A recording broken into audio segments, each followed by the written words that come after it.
Dear students, welcome to the session of Navier Stokes Equation. Generally, students in the second year of their BTech course, namely when they are undergoing fluid mechanics, they feel somewhat difficulty with this equation, namely called as the Navier Stokes Equation, which also has been deeply studied by students who used to study computational fluid dynamics. So when they used to take as an LT paper in their masters or even in bachelor's, the students feel very difficult to understand the various terms involved in the Navier Stokes equation. So let us now today go in depth as well as in breadth to understand the various concepts which are lying behind this Navier Stokes equation, and we will try to enjoy the entire physics behind this equation. Basically, this Navier is a French military engineer, and Stokes is an English mathematician. Both have been working during 18th century, 1850s like odd, and they have been developing these equations separately. So in order to recognize both of them, we have given this equation as a Navier Stokes equation, and this fundamental principle is the conservation of momentum. So for the continuity equation, the fundamental principle is the conservation of mass, and hence similarly for this Navier Stokes equation, the fundamental principle is the conservation of momentum. So let us now start with the conservation of momentum, or the Newton's second law of motion. The Newton's second law of motion says that the rate of change of momentum, so it's nothing but I am going to denote the letter momentum by P. The rate of change of momentum is nothing but dP by dt is directly proportional to the force applied. So we know what is momentum. Momentum is nothing but a product of mass and velocity. So now I am going to tell that F is directly proportional to d by dt of m into v, where m is mass and v is velocity. Since mass remains constant, I can take this mass outside and I can differentiate dv by dt. So what is dv by dt? All of us know the rate of change of velocity is nothing but the acceleration. When I want to remove a constant, when the proportional is removed, we have to include a constant. That constant is already mixed with the mass, because mass is also a constant. So there is no need to put additional constant. So F equal to m into dv by dt is nothing but acceleration. So F equal to ma. So this one, F equal to ma, is nothing but which arises from the Newton's second law of motion. Which arises from what? Newton's second law of motion, which states that the rate of change of momentum is directly proportional to the force applied, and it acts in the direction of the force. So if it direction to, I hope I don't want to repeat it. So finally what we obtained is F equal to ma. So for deriving the Navier Stokes equation, the fundamental equation is F equal to ma. For deriving the Navier Stokes equation, the fundamental equation is what? F equal to ma. Similarly, for deriving the continuity equation, we saw the fundamental equation is nothing but what? Your conservation of mass, which is nothing but what? Rho 1 A1 V1 equal to what? Rho 2 A2 V2, which is nothing but what? M dot 2 equal to M dot 1. So this equation was the fundamental equation for deriving the continuity equation. Whereas this equation F equal to ma is a fundamental equation for we are going to derive the Navier Stokes equation. Okay, fine. So the basic equation behind this Navier Stokes equation are the momentum equation. The Navier Stokes equation is also called as momentum equation. Okay, we can either call as Navier Stokes equation or momentum equation. This, okay, the fundamental law is what? F equal to ma. From here only we are going to derive the Navier Stokes equation, F equal to ma. Now let us take F equal to ma. What is here F? F is the force. What is m? Mass. What is acceleration? Is nothing but the unit is meter per second squared. Okay, so we are going to deal with each unit term in depth. So this F, we can, considering a fluid element, this force can be further classified into surface force and body force. In the last class also, in the last session also, when I was deriving the Bernoulli's equation and Euler's equation, I was explaining about this force, about the surface force and the body force. The force which will act on the entire body or the entire mass of the body is known as body force. The example is gravitational force. If I want to jump from a 10th floor to the ground floor, it will not act only on my surface, it will act on my entire body, entire weight of my or entire mass of the body. So that force, gravity force, is an example of my body force. So one of the example of body force is gravitational force. Gravitational force. Then if I am going to have two magnets and if the magnets are going to attract each other, then that type of force is also will act on the entire body. It's called as magnetic force. Okay, if I have an iron piece and if I am going to have a magnet, then this will attract each other, and this type of force is also called as what? Magnetic force. This will act on the entire mass of the body and hence is a body force. So it's nothing but magnetic force.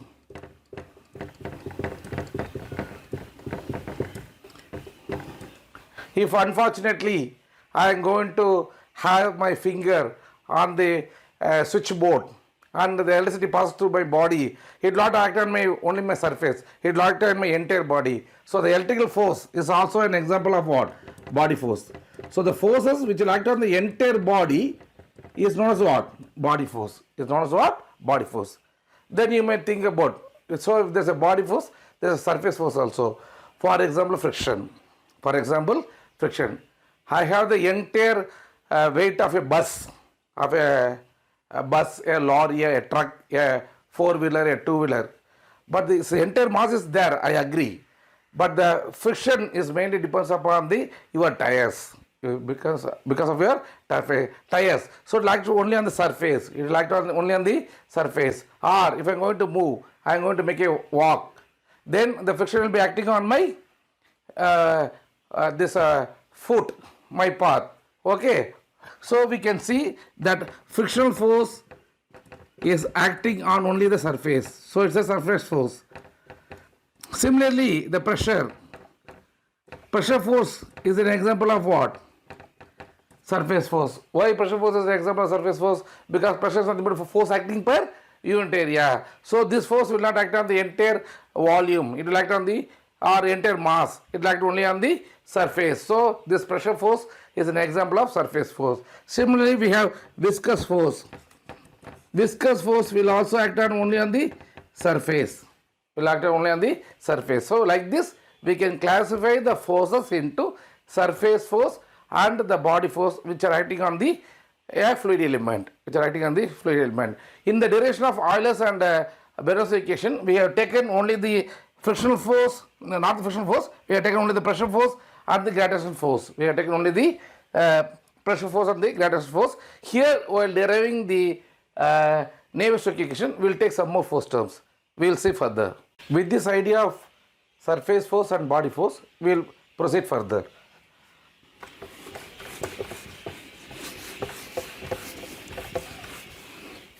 So now you got the meaning of the force. The force is broadly classified into surface force and body force.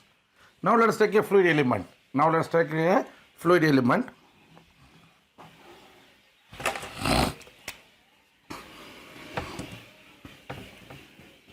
Let me take a fluid element.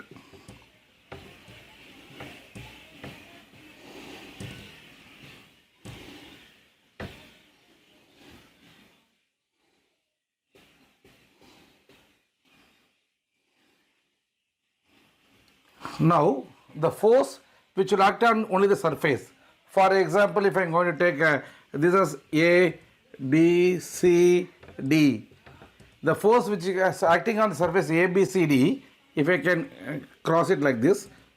Now the force is acting only on the fluid element on a surface, namely the A, B, C, D. It is called a surface force.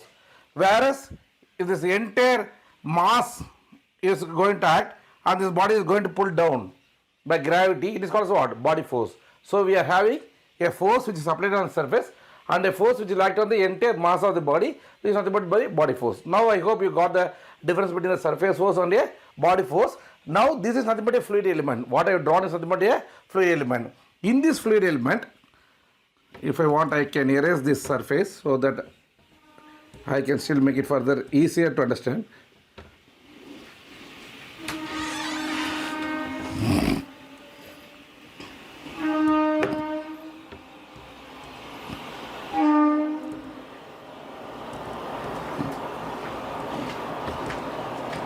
So we can see here, I am going to draw two diagonals, and when the diagonals cross each other, I am going to indicate this force as sigma xx. Sigma xx is not a force actually, it is a stress. It is nothing but the force per unit area. Okay, so sigma xx indicate the normal stress induced because of the normal force. Now if I have a surface like this, then this force which will be acting normal to this plane is called as normal force, and the corresponding stress is called as what? Normal stress. That is nothing but sigma xx. That is nothing but what? Sigma xx. So if I have this as a surface, then there is a force which will be acting normal to this surface. That force is nothing but called as normal force, and the corresponding stress is called as what? Normal stress, which is nothing but sigma xx. And along with the normal component, there will be shear component which will be acting along the plane, Now I will indicate the shear stress as, if I am going to have this fluid element along this dimension, let us say it is x, it is y, and this is z. Then let me call along this surface will be what? My tau. This is called as my tau xy. So tau xy is nothing but the shear stress which is acting normal to the x plane, and the force is acting in the direction of y direction. I will repeat once again. If you want to have the meaning of tau xy, you may wonder what is the meaning of x. Now the stress is normal to the x plane. Now the x plane is what? Like this. So now the stress is acting. Now the plane is normal to the x plane, and here the y indicates the direction of the force. So the force is acting along the y direction, and the force is acting along the y direction. So now tau xy indicates the shear stress acting along xy, normal to the x plane, and the force is acting along the y direction, and the corresponding stress is called as what? Shear stress, and the corresponding force is called as shear force. The shear stress is induced because of the shear force. Okay, I hope you got it. Now let us take one more term. This term is called as, anyone tell what is this term? Whether it's normal or shear? Yeah, you are right. It is not normal, it is shear, because acting along the surface. Now along this face is acting. So now this is called as what? Tau xz, which means this shear stress is normal to the x plane, but the force which causes this shear stress is acting along the z direction. I will repeat once again. Now this shear stress is normal to the x plane, and the force which creates this shear stress is acting along the z direction. You can see this z direction and this z direction are what are the same. So if you consider a fluid element along a surface, namely the surface ABCD, there are three forces, or there are three components of the forces. One is the normal force, and the other two are the shear force. Since these forces are acting per unit area, we are calling them as shear stress and the normal stress. The normal stress is given as sigma xx. Now you can get the meaning of what is xx. Now x is nothing but the this stress is acting normal to the x plane, and the force which is also acting along the x direction, and the force is also acting along the x direction to create the normal stress. So now I hope you got the meaning of xx. So there is a normal stress. There are two components of shear stress, one acting along y direction and another acting along the z direction, and both the stresses are normal to the x plane, So now there are three components of forces.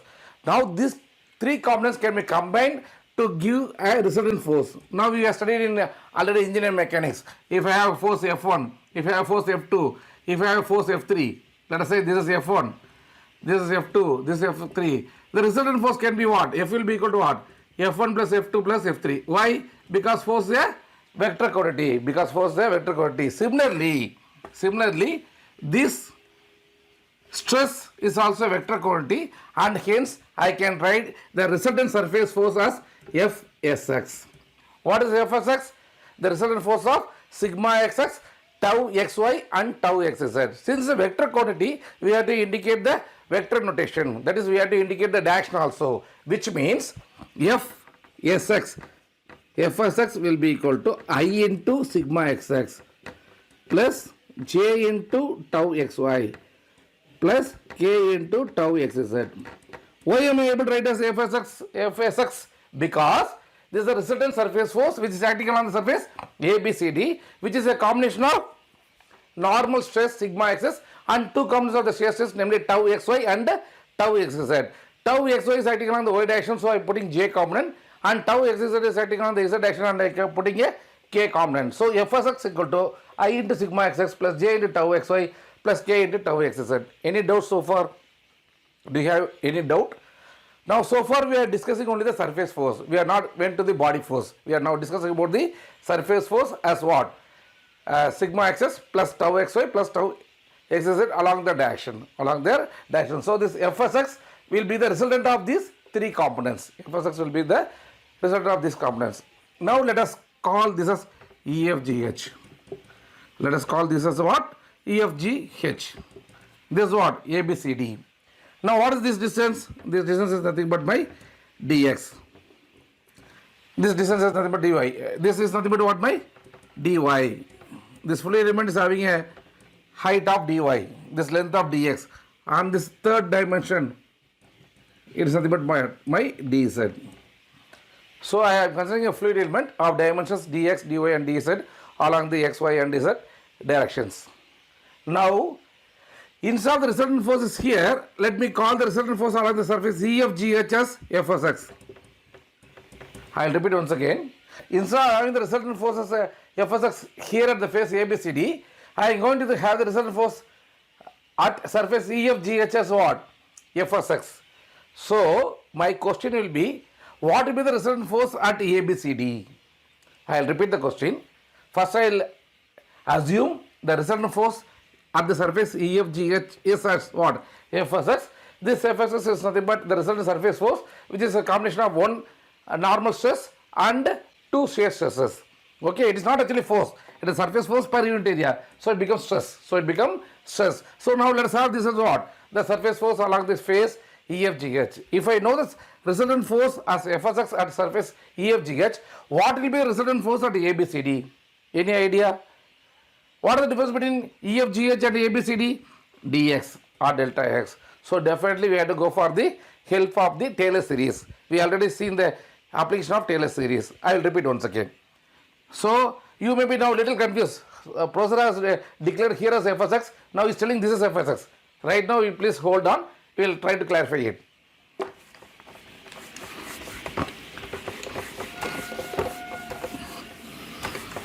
So we have already seen the Taylor series. It is nothing but what? F of x plus delta x will be equal to f of x plus dou f by dou x into delta x by 1 factorial plus dou square f by dou x squared into delta x the whole square by 2 factorial, etc. Now, which means if you know the value of a function at x, and if you want to know the value of a function at x plus delta x, where delta x is very, very minimal, where delta x is what? Very, very small. Then if you know the value of a function at x, then you will be in a position to find the value of the function at x plus delta x. If you know the value at x, that is f of x. So if you know the value at x, definitely you can find the value of the function at x plus delta x. The condition being what? Delta x will be very, very small. Delta x being very small. Now I will draw a diagram, you see. If you want, I will put this here. Okay. So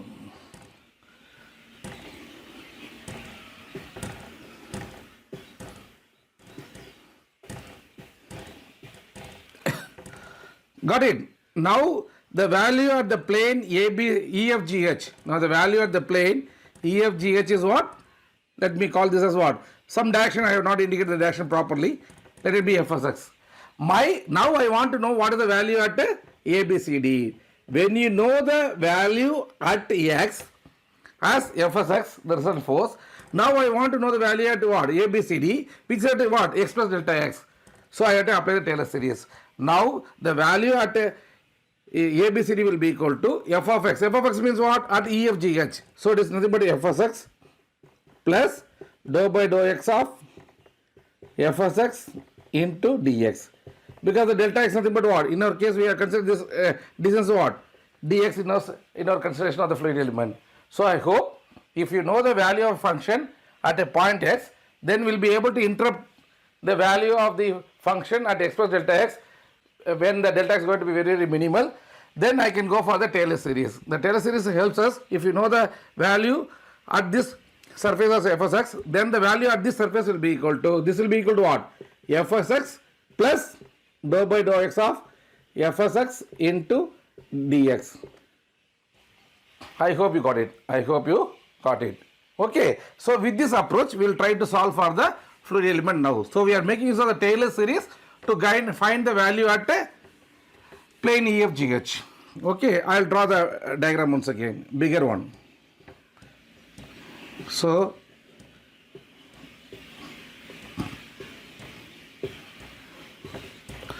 actually here only I am finding the final value at what?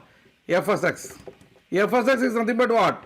A combination of sigma xx and tau xy and tau xz. What will be the value at this phase? This will be equal to what? F of x plus dou by dou x of f of x into dx. This is nothing but what? I have told this as what? My ABCD. I know this is at what? EFGH. So the resultant force acting on EFGH is, let it be f of x. Then the resultant force which will be acting on ABCD will be equal to f of x plus dou by dou x of f of x into dx.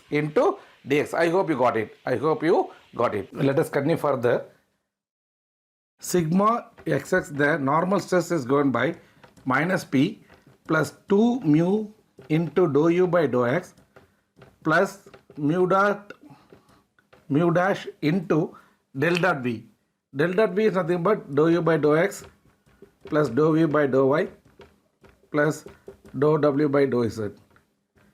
This term can be called as del dot v. Y means del is an operator which is nothing but which is equal to I into dou by dou x plus j into dou by dou y plus k into dou by dou z.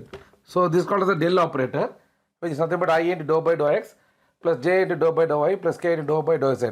Similarly, the resultant velocity v can be resolved into iu plus j into small v plus k into small w. Now I am going to find the dot product of del dot v. So I am going to multiply I with I, j with j and k with k. So it will become what? Dou u by dou x plus dou v by dou y. I am multiplying these two terms of j, multiplying these two terms of I plus dou w by dou z. So either we can represent as dou u by dou x plus dou v by dou y plus dou w by dou z, or we can also indicate as what? Del dot v. Both are one and the same. Okay. So in most of the books it may given as what? Del dot v, but the meaning is only this one. So we also will go with del dot v because I hope we can understand the concept now. So del dot v is nothing but dou u by dou x plus dou v by dou y plus dou w by dou z.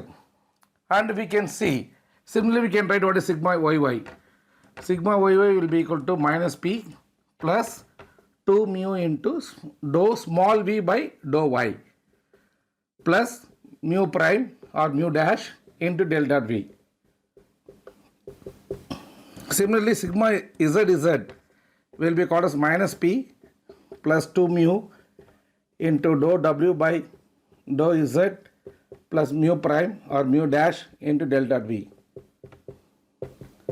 Now let us consider this equation for an incompressible fluid.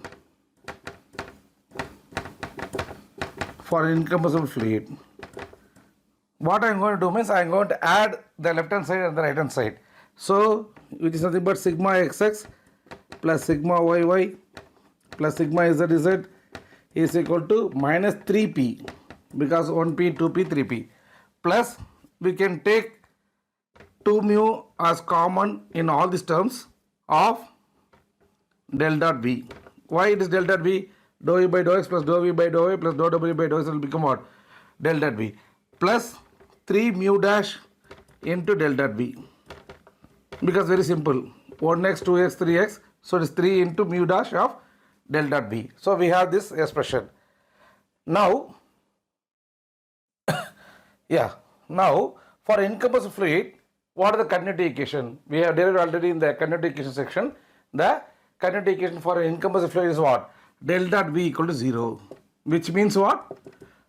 Dou U by, which means what? Dou U by dou X plus dou V by dou Y plus dou W by dou Z equal to 0. This represents the continuity equation for an incompressible fluid. So when a fluid is going to obey the momentum equation, it should also obey the continuity equation. So in such a way, for incompressible fluid, now this del dot V will become 0. This del dot V also will become what? 0. So what is my final expression? Sigma xx by plus sigma y plus sigma z is equal to minus 3p. So if you want, I can bring this p alone, then it will become what? Minus by here 3. So we can see the normal stresses will reduce to the hydrostatic pressure. Now this pressure is nothing but called as what? The hydrostatic pressure. So finally what we got means, for an incompressible fluid, the normal stresses will reduce to the hydrostatic pressure. This pressure is called the hydrostatic pressure. So P equal to minus of sigma xx plus sigma yy plus sigma zz by 3. Why? Because the other terms, the two terms have disappeared, because we know that del dot V equal to 0, which is nothing but, it is the equation of the continuity equation. It's nothing but the continuity equation. So we arrived at P equal to this one for the, this is applicable for not all fluids, for incompressible fluid. Now let us see for compressible fluids, what will be the value of this normal stress for a compressible fluid. So what is the formula for sigma xx? Once again, sigma xx is nothing but minus P plus 2 mu into dou U by dou X minus or plus mu dash into del dot V. Also, they are defining this mu dash or mu prime as minus 2 by 3 mu minus mu 1. Okay, they are defining this mu dash as what? Minus 2 by 3 mu minus mu 1, where mu 1 is called the second coefficient of viscosity. Where mu 1 is called as what? The second, where mu 1 is called as second coefficient of viscosity.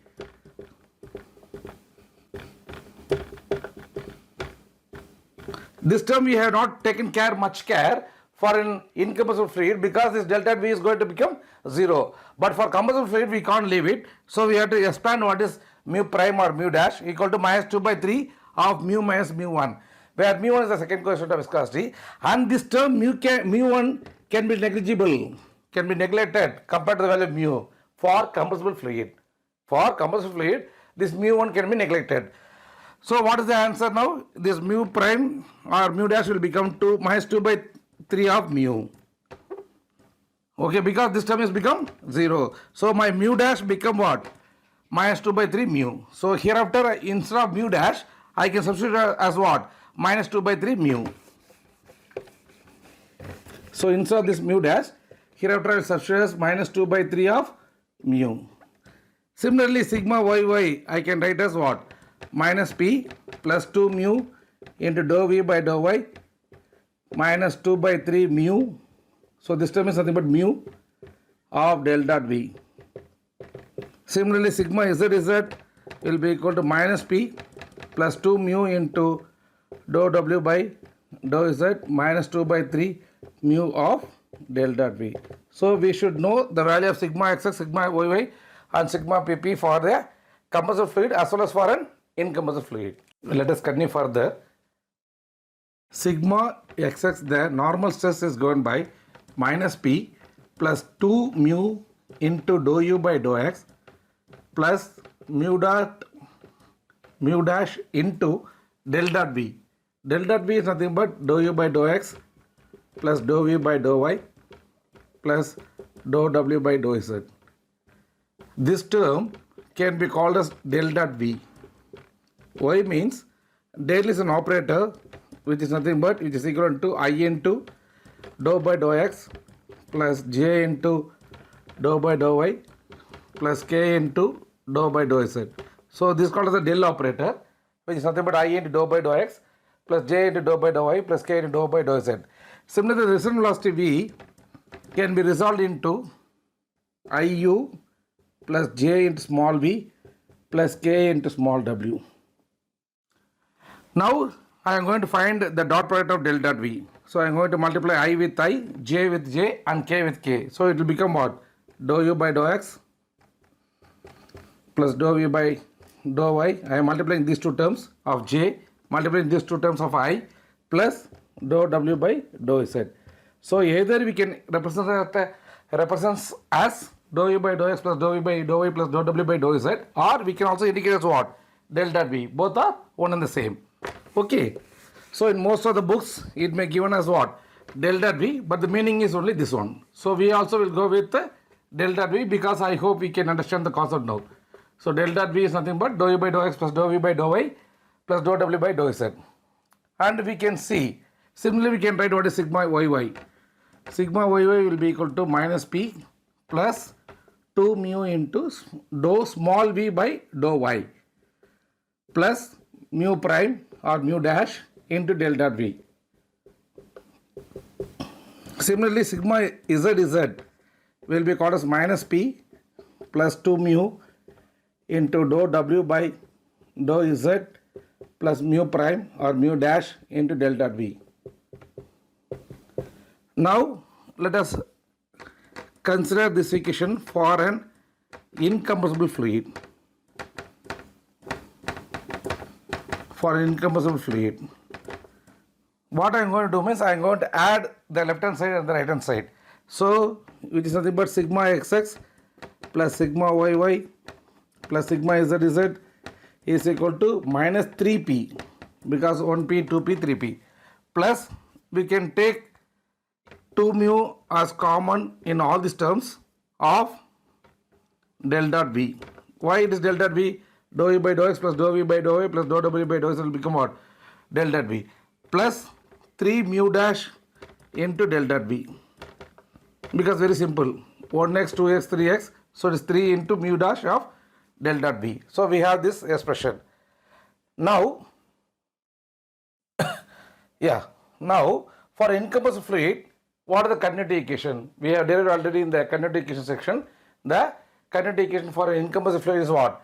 Del dot v equal to 0, which means what?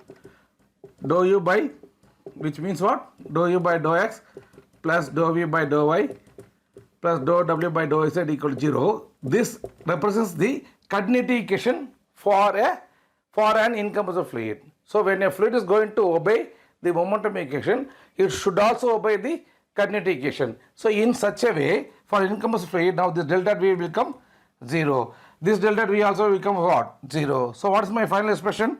Sigma xx by plus sigma y plus sigma z is equal to minus 3p. So if you want, I can bring this p alone, then it will become what? Minus by here 3. So we can see the normal stresses will reduce to the hydrostatic pressure. Now this pressure is nothing but called as what? The hydrostatic pressure. So finally what we got means, for an incompressible fluid, the normal stresses will reduce to the hydrostatic pressure. This pressure is called the hydrostatic pressure. So P equal to minus of sigma xx plus sigma yy plus sigma zz by 3. Why? Because the other terms, the two terms have disappeared, because we know that del dot v equal to 0, which is nothing but, it is the equation of the continuity equation. It's nothing but the continuity equation. So we arrived at P equal to this one for the, this is applicable for not all fluids, for incompressible fluid. Now let us see for compressible fluids, what will be the value of this normal stress for a compressible fluid.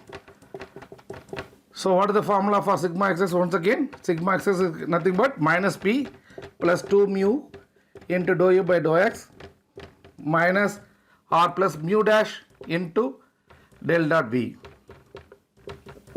Also, they are defining this mu dash or mu prime as minus 2 by 3 mu minus mu 1. Okay, they are defining this mu dash as what? Minus 2 by 3 mu minus mu 1, where mu 1 is called as the second coefficient of viscosity. Where mu 1 is called as what? The second, where mu 1 is called as second coefficient of viscosity.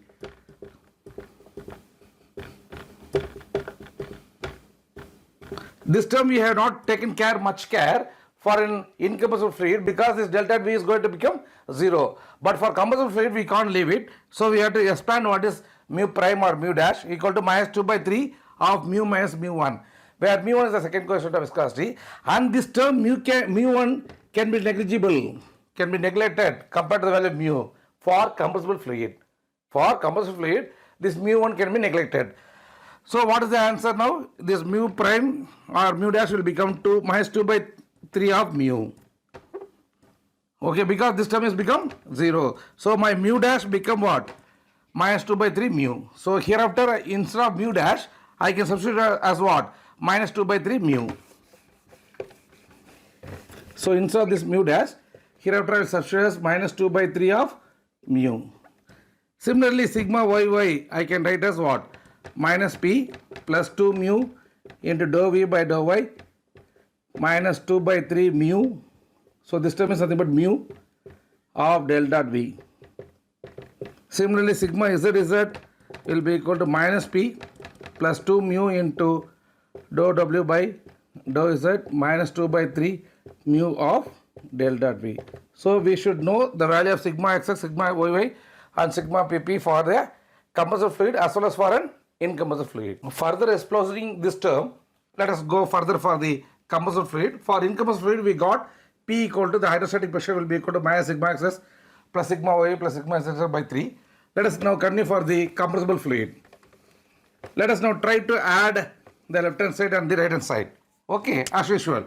So it is sigma xx plus sigma yy plus sigma zz is equal to minus 3p plus 2 mu can be taken, plus 2 mu can be taken and common in all the three terms. So we will end up with what? Del dot v, because dou u by dou x plus dou v by dou y plus dou w by dou z, which is nothing but what? Del dot v. So what I did here, I have added these three terms by taking 2 mu as the common. So that within bracket will be dou u by dou x plus dou v by dou y plus dou w by dou z, which I have indicated as what? Del dot v. Minus these three terms are there. So 3 into 2 by 3 mu of del dot v. How I put? There is 1 2 by 3, 2 2 by 3, 3 2 by 3. So this minus 3 into 2 by 3. Just I have added all these three terms, taking 2 by 3 mu as common, as well as del dot v as common. So this is the final form. Okay, I hope you got it. Just I am adding. So what will happen? This 3 will get cancelled. Now you can see here I will write one more step. Minus 3p plus 2 mu into del dot v minus 2 mu into what? Del dot v. So the second term is 2 mu into del dot v. The third term is also what? Minus 2 mu into del dot v. Only the difference between them is what? The sign. So we can cancel. This is plus x, this is minus x. So we can cancel these two terms. So here also we can see that p will be reduced to what? Minus sigma xx plus sigma yy plus sigma zz by 3. That we can see that either for this equation is divided base for what? For the compressible fluid. The same expression we got for what? Incompressible fluid also. So we can see that the hydrostatic pressure will be reduced to the summation of the normal stress divided by the 3, or the average of the normal stresses. So we can see that even for a compressible fluid or for an incompressible fluid, we arrive at the formula of the hydrostatic pressure P equal to minus sigma xx plus sigma yy. Minus is common to all the three terms. Minus sigma xx plus sigma yy plus sigma zz by 3. I hope now we got an idea about the normal stresses. Okay.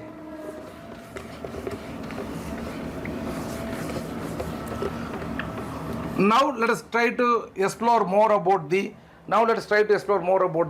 shear stresses, namely the tau xy, tau xz, tau yz. Okay. So for that, first of all, we should know the Newton's law of viscosity. We should know the Newton's law of viscosity for a parallel flow. So for a parallel flow, okay. Now this Navier Stokes equation is meant for the real fluid. This Navier Stokes equation is meant for what? Real fluid. Whereas the momentum equation for a ideal fluid will be called as your Euler's equation, whereas the momentum equation for the real fluid is known as what? Navier Stokes equation. So both are momentum equation only. Momentum equation is common, but if the fluid is going to be ideal, then the type of equation will be called as Euler's equation. On the other hand, if the fluid is real, what is meant by real? If the fluid has viscosity, then if you are going to derive the momentum equation, then it becomes Navier Stokes equation. Then become Navier Stokes equation. If you are going to neglect the viscosity, then the corresponding momentum equation is called as what? Euler's equation. I hope you got it. Okay. Now let us go for real fluid where there is a viscosity is considered. We are not neglecting viscosity. We are going to consider the coefficient of dynamic viscosity. Now let us consider a parallel flow. What is meant by parallel flow? This is a wall. Now a flow is happening from the left hand side face. Now the flow is happening from a left hand side face like this. If there is no viscosity, please listen here. If there is no viscosity, then the flow will be like this. Okay, this is the velocity profile for an ideal fluid. This is for what? Ideal fluid, which doesn't have any viscosity, but we are going to consider for the real fluid. So what will be the velocity profile? It will not be like this. They will not be parallel to each other, or there will not be. Now if I am going to draw, you will understand that. So now I am going to take a wall. If it's, I am going to supply uniform velocity at the inlet, but because of the viscosity, the velocity will not be straight uniformly. It will be profiled like this. Got it? So the velocity will be maximum at the near to the top and become zero at the wall. So now you can see, now this is called parallel flow because it's a one-dimensional flow. The flow is happening only along the x direction. Now it's happening along only the x direction. So the velocity u is there because action velocity is only u. This type of flow is called as parallel flow or one-dimensional flow. Now this velocity is varying only along which direction? It's varying along the y direction. So u is a function of y. U is a function of y. Now u is a function of y. You may wonder why the velocity variation is there. Now at the wall, the fluid particle cannot pierce the solid, and we assume, or the assumption made is that the velocity at the wall is zero. Whereas here it will attain the free stream velocity, or whatever the velocity is specified here. Let us say it is 20 meters per second. So here at the topmost layer, the velocity will be almost equal to 20 meters per second. Say it is 19.99999, etc. So this velocity is called as the free stream velocity. So we can see the velocity is gradually varying from 0 at the wall to the free stream velocity at the topmost layer. This variation of velocity along the y direction is because of the viscous force which is acting between the two layers of the fluid. So what is happening means these two layers of the fluid will try to share each other. Here, coming to the bottom, the friction between a fluid layer and a solid layer is called as friction. I will repeat once again. The friction between the fluid layer and the solid layer is called as what? Friction. The friction between two liquid layers is called as what? Viscosity. Got the logic? The friction between two liquid layers is called as what? Viscosity. And one of the author has clearly mentioned in one of his presentation that whenever the fluid flow is not happening, viscosity doesn't have any impact, because the viscosity will come into picture only when the fluid is moving. So this is one more point I want to share with you with my experience, that viscous effect can be felt only when the fluid is moving. When it's going to be at rest, there's no effect of viscosity. There's no need of any viscosity. Both ideal fluid and real fluid are same. But when the fluid is trying to move, each layer will try to share each other. And because of that, there's a change in the velocity gradient. There's a change in the velocity. You can see at the topmost layer, this fluid layer will try to share. Whereas above this fluid layer, there's no liquid. But the air will try to give some resistance. But the resistance of the air is comparatively negligible compared to the frictional force offered by the liquid layer, and hence we can see the velocity is maximum at the top layer and minimal at the zero at the wall. So this is explained as the shear stress. The shear stress which is caused because of the viscosity is directly proportional to the shear strain, or we have to tell us rate of shear strain, which is nothing but what? Dou u by dou y. So because of the shear stress acting between the two liquid layers, there is a velocity gradient dou u by dou y. If I want to make this is to equal, then I have to include a constant. That constant is called as coefficient of dynamic viscosity. That constant is called as what? Coefficient of dynamic viscosity into dou u by dou y. So this equation is called as Newton's law of viscosity. This equation is called as what? Newton's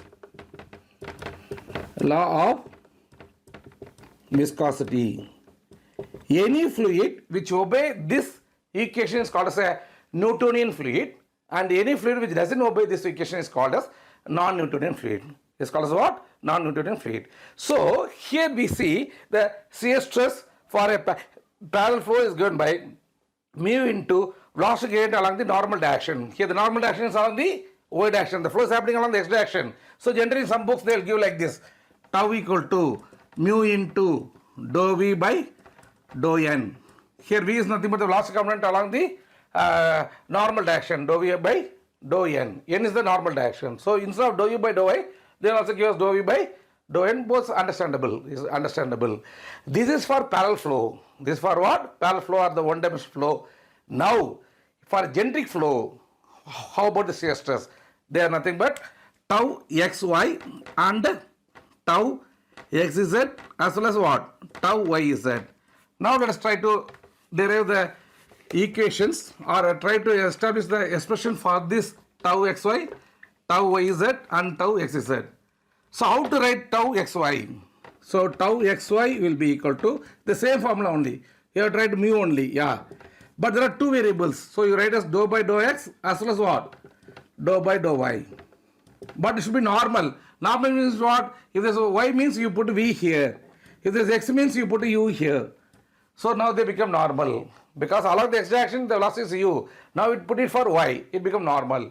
Along the x direction, now we put v. It become what? Normal. So this is the formula for tau xy. It's very easy. Just you compare this one and you can write this one. Now what will be tau xz? How to write? First you write mu because the mu is there.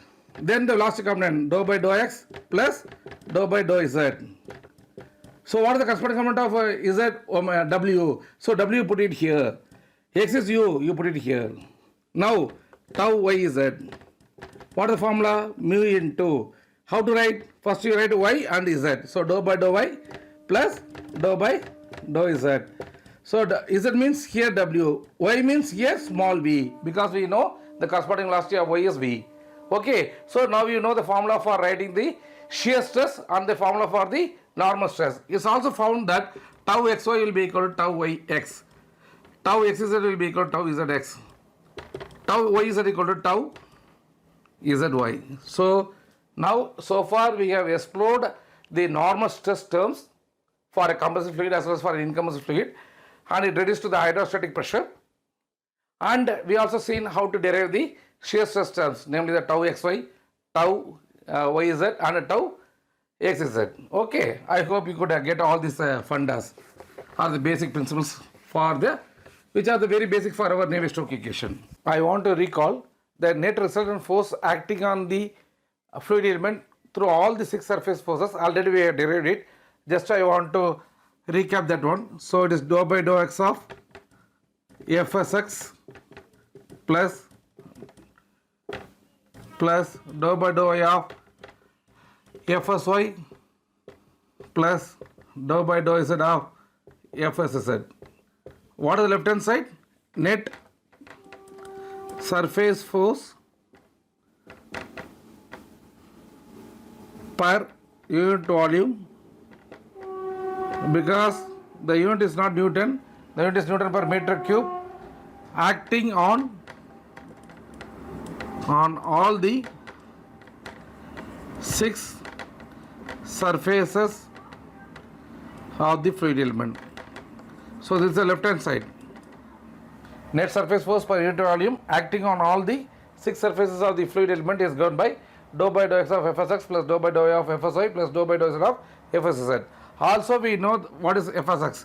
So fsx is nothing but dou by dou x of I into sigma xx plus j into tau xy plus k into tau xz.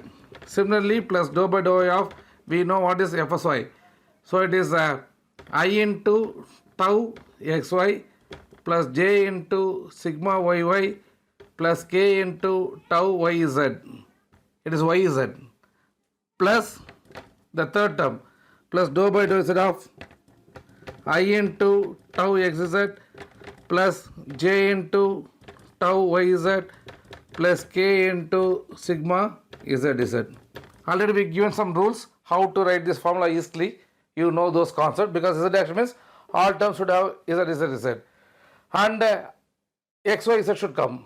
So when both the terms are same you put sigma, when both the terms are different you put as tau. So you know these formulas.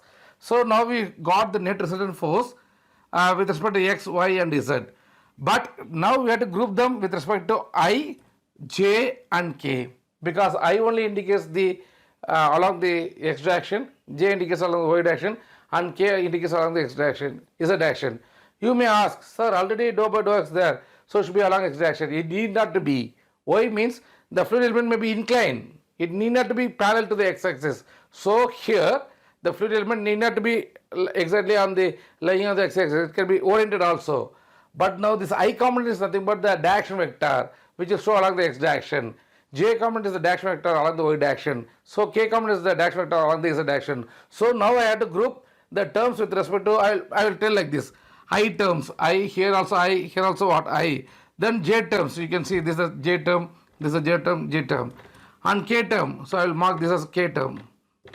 So I have to group the I terms separately, J terms separately and K terms separately. Let us do it further.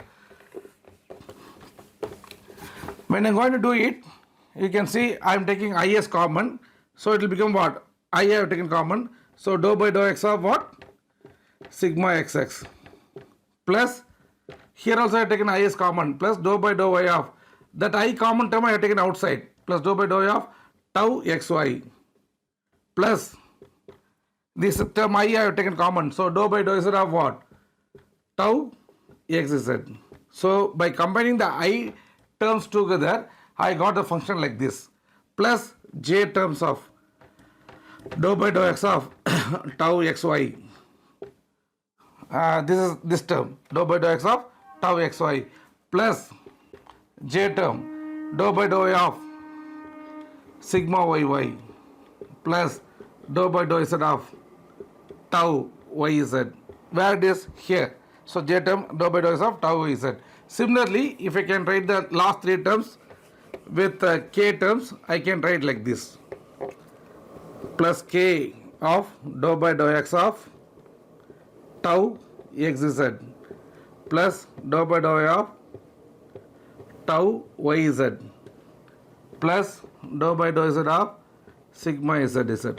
So now what we have made, we have segregated, we have resolved them along the x direction, along the y direction, along the z direction, because we know that I, j, k are the corresponding unit vectors along the x, y and z direction. So this term indicates the net surface force per unit volume acting along the x direction. These three terms which I am going to indicate as black color one, these three terms are nothing but the net resultant force acting per unit volume on the fluid element along the y direction, Similarly, these last three terms, okay, which I am going to indicate as red color mark, this indicates the net surface force per unit volume acting on the fluid element along the z direction, So now we got this idea. Now let us move on to the body force. The body force is relatively an easy term. So the body force Fb is given by I into Fx plus j into Fy plus k into Fz. Also you should know that this body force is not actually body force, this is the body force per unit mass, which means the unit is not Newton, the unit is Newton per kilogram. The unit is not Newton, but the unit is what? Newton per kilogram. That is specific body force. That is the force per kilogram of a the force exerted by per kilogram is known as this here body force per unit mass. So the unit is Newton per kilogram. So Fb will be equal to I into Fx plus j into Fy plus k into Fz. So what I am about to tell means we can take the x component of the surface force, we can take the x component of the body force and I can equate to what? Mass into acceleration acting along the x direction. Mass into acceleration acting along the x direction. Once again I will recall. What we are trying to do? We are just trying to make F equal to ma. We are trying to make what? F equal to ma. Now out of this F equal to ma, I am not going to take full F. I am going to take only Fx. That is the force acting along the x direction alone. The mass will be mass only. I can't change the mass. But acceleration will be along the x direction only. So I am going to write like this. Fx equal to m into ax. Similarly, I am going to write as what? Fy equal to m into ay. Similarly, I am going to write as Fz equal to m into az. I hope you got it. I hope you got it. Then if I can add Fx plus Fy plus Fz equal to what? M is common of Ax plus Ay plus Az. That will become F equal to Ma. That will become what? F equal to Ma. Now I have the opportunity of resolving F equal to Ma as Fx, Fy and Fz because force is a vector quantity. That is the advantage. What is the advantage? I can take the x component of the surface force. I can add with the x component of the body force. Then I can make it equal to m into acceleration along the x direction. I hope you got it. Okay. So now we are going to take these first three terms and this I term for the first equation. Then the next three terms and with this j term for Fy. The last three terms with this k term for the third equation. So we are going to work on these three things. Then we will end up with the Navier Stokes equation. We are almost at the edge of completion of the Navier Stokes equation. Coming back, we will take the first equation as Fx equal to m into ax. So now let us write the surface force. Surface force is nothing but the I component. I component is nothing but dou by dou x of sigma xx plus dou by dou y of tau xy plus dou by dou z of tau xz. Can anyone tell, can express this in word? This is nothing but the net surface force acting on the fluid element along the x direction, along the I direction, along the x direction per unit volume. Per what? Unit volume. But when I substitute here, it should not be per unit volume. So what I do? I have to multiply by the volume. So it will become what? Normal surface force. I don't want surface force per unit volume. I want only surface force. So multiply this value with what? The corresponding volume. What is the volume now? dx, dy, dz. This is the volume of the fluid element. So this term gives what? Net surface force only acting along the x direction. Acting along the x direction. Now let us come to the body force. What is the body force along x direction? It is Fx. It is not a body force. It is the body force per unit mass. I do not want body force per unit mass. I want the body force for the given mass, for the all the things. So I have to multiply by the mass. What is mass? Density into volume. Because density equal to mass by volume. So mass will be equal to density into volume. So density into volume is what? dx, dy, dz. Now this has a unit of Newton per kilogram. These terms have a unit of what? Kilogram. So this kilogram get cancelled. So now the value will be what? The body force acting along the x direction. I hope you can get it easily. I don't want to bore you. So this is nothing but my body force acting along the x direction, dx, dy, dz will be equal to, what is the right hand side? Mass. What is mass once again? Density into volume, because density equal to mass by volume. So mass will be equal to density into volume. So density into volume is what? dx, dy, dz. What is now Ax? It is d, not capital B. It is small u by t. Why? Because we want to consider the acceleration only along the x direction. So it is the u component. So what is velocity? The rate of change. What is acceleration? The rate of change of velocity. So a will be equal to du by dt. So now this, in all the terms which is common, dx, dy, dz is common. So you cancel off dx, dy, dz, dx, dy, dz, dx, dy, dz. This equation is called as the x momentum equation. This equation is called as what? The x momentum equation. So I will write once again, rho into du. Either you can put as capital D by dt or small d by dt. This both are right.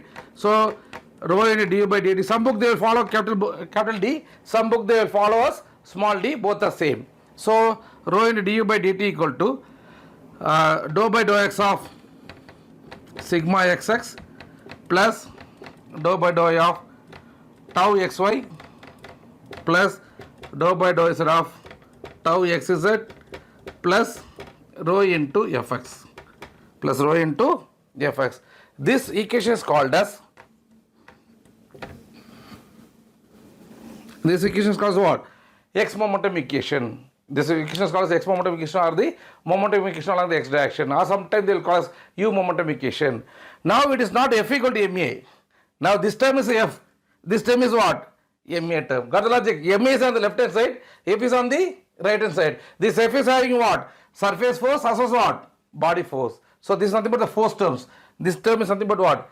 m into a term, m into a term. This equation is called as what? X momentum. Similarly, we can write the y momentum and the z momentum equation based on Fy equal to me into Ax. I am going to derive once again. Just we are going to write similarly. So the y momentum equation is nothing but rho into d small v, not capital V, dv by dt will be equal to dou by dou x of tau xy plus dou by dou y of sigma yy plus dou by dou z of tau yz plus rho into Fy. This equation is called as what?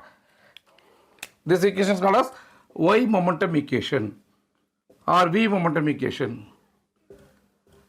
Okay. Then the third equation, I hope you can tell. Yeah, please tell me what is the z momentum equation or the momentum equation along the z action.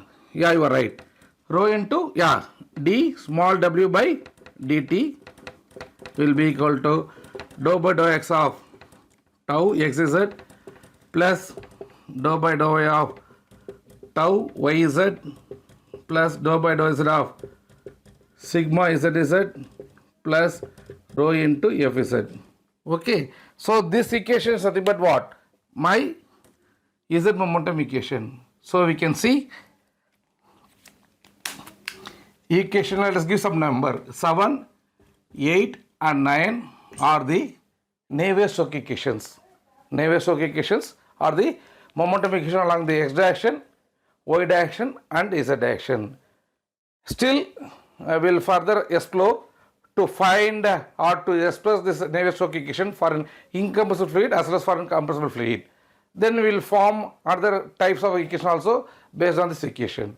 As of now, we have derived the Navier Stokes equation, which is nothing but ma is equal to F. F is nothing but the surface force plus body force. Since the force is a vector quantity, we have resolved them in x direction, y direction and z direction. And the corresponding velocity also we have given us what? du by dt, dv by dt and dw by dt. I hope you got it. We will further continue for another 5 to 10 minutes in order to express the same Navier Stokes equation in other forms. Okay, yeah.